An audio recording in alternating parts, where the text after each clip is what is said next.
Il est 7h40, Nikos Aliagas, l'heure de retrouver Jean-Michel Apathy. Le remaniement se fait attendre et on apprend que le Premier ministre Édouard Philippe doit démissionner ce matin.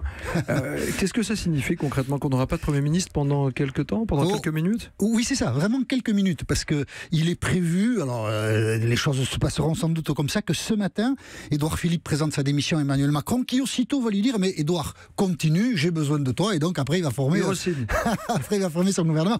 C'est un peu ridicule, il faut bien le dire. Alors, que cherche à faire le gouvernement ou le pouvoir exécutif quand il fait ça? Il cherche à marquer les esprits, c'est-à-dire c'est une occasion pour Emmanuel Macron de renouveler la confiance à Édouard Philippe, parce qu'on en doutait, on ne sait pas trop, et puis techniquement ça ouvre la possibilité à Édouard Philippe, en fin de semaine, si le remaniement se produit, disons d'ici mercredi, d'aller devant les députés, de faire un discours de politique générale et d'obtenir un vote de confiance des députés, comme s'il en doutait lui aussi. Voilà, c'est une mise en scène un peu particulière et qui montre d'abord, ça n'est pas anodin, que contrairement à ce qu'a dit et répété le président de la République, la démission de Gérard Collomb est une péripétie, eh bien c'est pas tellement une péripétie puisqu'on sort des grandes manœuvres qu'on ne comprend pas toujours très bien pour régler ce problème de démission de Gérard Collomb. Et puis ensuite, il faut bien comprendre que l'impact auprès de l'opinion publique de cette démission-nomination est faible puisque c'est le même Premier ministre qui va être conduit pour faire la même politique. Donc tout ça, c'est un peu de la mousse à la surface. C'est l'ardoise magique, on efface tout et on recommence. C'est ce que souhaite le gouvernement, mais on vit tous avec de la mémoire, donc c'est quand même un peu inutile.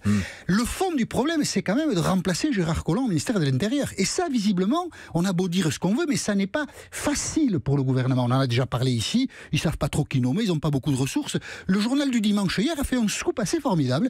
Et le nom est sorti, personne ne le connaissait, moi non plus, je dois bien avouer, de Jean Castex. Alors Jean Castex, voilà, en même temps je vais vous dire qui c'est, parce que dans le journalisme, on se fait une culture assez rapidement de ces choses-là. Il a 53 ans, c'est un élu républicain, maire de Prades dans les Pyrénées-Orientales. Proche de Sarkozy, de Nicolas Voilà, Sarkozy. c'est ça.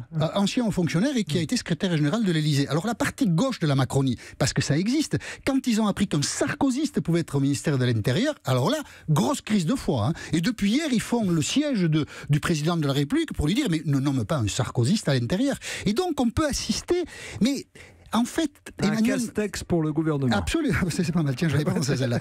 Emmanuel Macron et Édouard Philippe, on ne sait pas exactement quelle est leur relation, mais il y a là de nouveau une source potentielle de conflit entre les deux hommes, parce qu'évidemment, Jean Castex est poussé par Édouard Philippe, parce que plutôt homme de droite, ils se connaissent tous les deux depuis longtemps, et on ne sait pas si Emmanuel Macron va céder à son Premier ministre. Donc on nous avait dit...